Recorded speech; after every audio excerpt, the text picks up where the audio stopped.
Hi అండి, నేను మీ Sajida. Welcome to Sajida's kitchen. ఈరోజు వీడియోలో బొంబాయి రవ్వతో గుంత పొంగనాలు ఎలా తయారు చేసుకోవాలో చూపించబోతున్నాను. మనం బొంబాయి రవ్వతో ఎప్పుడు ఉప్మానే కాకుండా ఇలా డిఫరెంట్గా చాలా వెరైటీస్ అయితే చేసుకోవచ్చండి. ఈరోజైతే సింపుల్గా గుంత పొంగనాల్ని ప్రిపేర్ చేయబోతున్నాను. చాలా టేస్టీగా ఉంటాయి. అలాగే వీటిని జస్ట్ ఒక 10 to 15 మినిట్స్ లోపే ప్రిపేర్ చేసుకోవచ్చు. అదెలాగో ఇప్పుడు చూసేద్దాం. ఫస్ట్ ఒక మిక్సింగ్ బౌల్ తీసుకొని ఇందులోకి 1 కప్పు వరకు బొంబాయి రవ్వని తీసుకోండి.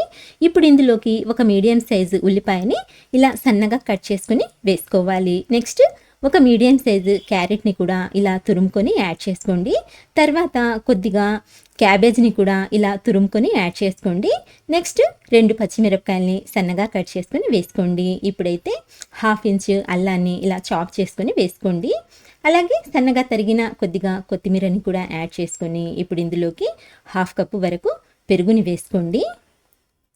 పెరుగు వేసిన తర్వాత 1/2 కప్పు వరకు నీళ్ళని పోసుకోవాలండి.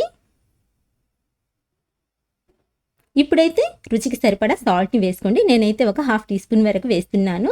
మీరు తినే టేస్ట్ని బట్టి ఈ సాల్ట్ అనేది కొంచెం ఎక్కువ తక్కువ చేసుకోవచ్చండి. ఇలా అన్నింటినీ యాడ్ చేసుకున్న తర్వాత ఇవన్నీ బాగా కలిసేలా చక్కగా కలుపుకోవాలి. ఇక్కడ వెజిటేబుల్స్ అనేవి ఇవే కాదండి, మీకు నచ్చిన వెజిటేబుల్స్ అయితే యాడ్ చేసుకోవచ్చు. అంటే బంగాళదుంపలు, క్యాప్సికమ్ లేదా క్యాలీఫ్లవర్ లాంటివి మీకు ఏవి నచ్చుతాయో వాటిని అయితే యాడ్ చేసుకోవచ్చు. సో ఇలా పిండిని కలుపుకున్న తర్వాత ఇప్పుడు దీనిపైన మూత పెట్టేసి ఒక 5 నిమిషాల పాటు పక్కన పెట్టేయండి. ఈలోపు స్టవ్ మీద ఒక ప్యాన్ పెట్టుకొని ఇందులోకి 1 టేబుల్ స్పూన్ వరకు ఆయిల్ని వేసి ఆయిల్ వేడైన తర్వాత 1/2 టీ స్పూన్ జీలకర్ర వేసుకోండి. అలాగే 1/2 టీ స్పూన్ వరకు ఆవాలని కూడా యాడ్ చేసుకొని ఇప్పుడు ఇందులోకి 1/2 టీ స్పూన్ వరకు పసుపు, సన్నగా తరిగిన కొద్దిగా కరివేపాకుని కూడా యాడ్ చేసుకొని ఇప్పుడు ఈ పోపుని వేయించుకోవాలి. ఇలా మనకు పోపు చిటపటలాడిన తర్వాత స్టవ్ ఆఫ్ చేసేసి ఈ పోపుని తీసి డైరెక్ట్గా మనం ఫస్ట్ కలిపి పెట్టుకున్న ఈ పిండిలోకి యాడ్ చేసేసుకుందాము. ఇలా పోపు వేసుకున్న తర్వాత ఈ పోపు పిండిలో బాగా కలిసేలా ఒకసారి బాగా కలుపుకోండి.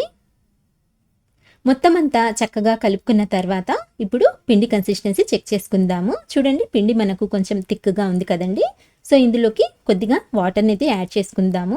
ఈ వాటర్ అనేవి ఎక్కువగా వేయకుండా ఇలా కొద్దిగా పోసుకుంటూ పిండిని కలుపుకోండి. ఎందుకంటే ఈ పిండి కన్సిస్టెన్సీ మనకు థిక్గా ఉండకూడదు, అలాగే పల్చగా కూడా ఉండకూడదు. చూడండి, ఇలా ఫ్లోయింగ్ కన్సిస్టెన్సీలోకి అయితే పిండిని కలుపుకోవాలండి. ఇలా పిండిని కలుపుకున్న తర్వాత ఇప్పుడు ఫైనల్గా కొద్దిగా వంట సోడా యాడ్ చేసుకుందాము. జస్ట్ ఒక 2 చిటికెళ్ళ వంట సోడా వేసుకోండి, ఎక్కువ వేయొద్దండి. ఇలా వంట సోడా వేసిన తర్వాత ఇది యాక్టివేట్ అవ్వటానికి కొద్దిగా వాటర్ని వేసి ఇంకొకసారి బాగా కలపండి. చూడండి, మనకు పొంగనాల కోసం పిండి అయితే పర్ఫెక్ట్గా రెడీ అయిపోయిందండి. ఇప్పుడు ఈ పిండిని పక్కన పెట్టుకొని స్టవ్ ఆన్ చేసి స్టవ్ మీద పొంగనాల ప్యాన్ పెట్టుకొని ప్యాన్ కాస్త వేడైన తర్వాత ఇందులోకి కొద్దిగా ఆయిల్ని వేసుకోండి. ఇలా చూడండి, ఇలా కొంచెం వేసుకుంటే సరిపోతుందండి, ఎక్కువ వేయాల్సిన పని లేదు. ఆయిల్ కాస్త వేడైన తర్వాత ఇందులోకి మనం కలిపి పెట్టుకున్న ఈ బ్యాటర్లో నుంచి ఇలా కొద్దిగా డ్రాప్ చేసుకోవాలి. అంటే వీటిలో ఎంత బ్యాటర్ అయితే పడుతుందో అంత బ్యాటర్ని యాడ్ చేసుకోండి. గ్యాస్ని అయితే లో టు మీడియం ఫ్లేమ్లోకి అడ్జస్ట్ చేసుకోవాలండి. ఇలా మొత్తం అంతా ఫిల్ చేసుకున్న తర్వాత ఇప్పుడు దీనిపైన మూత పెట్టేసి ఒక 2-3 నిమిషాల వరకు లో టు మీడియం ఫ్లేమ్ మీద ఫ్రై చేసుకోవాలి, అంటే కుక్ చేసుకోవాలి.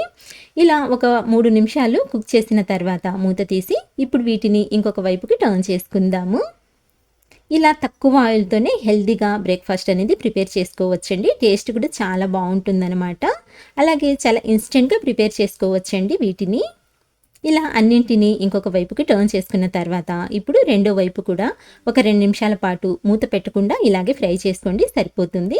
ఇలా 2-3 నిమిషాలు ఫ్రై చేసుకున్న తర్వాత చూడండి, 2 వైపుల నుంచి చక్కగా వేగిపోయాయి. ఇప్పుడైతే వీటిని మనము ప్లేట్లోకి తీసేసుకుందాము. ఇలా ప్లేట్లోకి తీసుకొని కారం చట్నీతో సర్వ్ చేసుకున్న చాలా టేస్టీగా ఉంటాయండి. సూపర్గా ఉంటాయి అన్నమాట. సో తప్పకుండా ట్రై చేసి చూడండి. అలాగే ఫ్రెండ్స్, మీకు రెసిపీ నచ్చినట్లయితే చిన్న లైక్ ఇవ్వండి. ఇలాంటి మంచి టేస్టీ రెసిపీస్ కోసం మన ఛానల్ని మర్చిపోకుండా సబ్స్క్రైబ్ చేసుకోండి. ఇంకొక మంచి వీడియోతో మళ్ళీ కలుస్తాను. అంతవరకు బాయ్ అండి. Thank you for watching.